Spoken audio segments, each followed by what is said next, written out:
کے لیے رحمت بنا کر بھیجا۔ حضور کی رحمت صرف انسانوں تک محدود نہیں ہے۔ حضور سید عالم صلی اللہ علیہ وسلم کی رحمت یہ تو حیوان کو بھی حاصل ہے، یہ تو جمادات کو بھی حاصل ہے، یہ تو نباتات کو بھی حاصل ہے۔ ہر ذرے پہ نبی مکرم فخر دو عالم صلی اللہ علیہ وسلم کی رحمت ہے۔ اور حضور سید عالم صلی اللہ علیہ وسلم نے صرف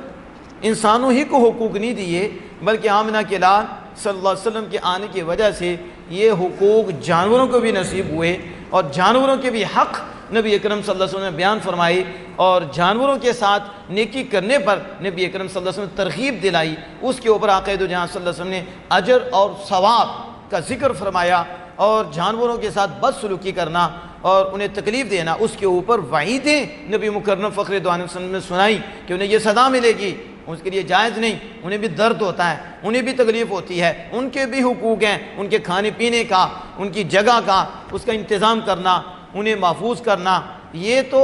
اس مالک پہ ہے جس نے وہ جانور رکھا ہوا ہے، اس کے پاس ہے۔ اب دیکھو سید عالم صلی اللہ علیہ وسلم فرماتے ہیں کہ مخلوق یہ جو ہے یہ اللہ کے عیال ہیں، اللہ کا گھرانہ ہے، الخلق عیال اللہ۔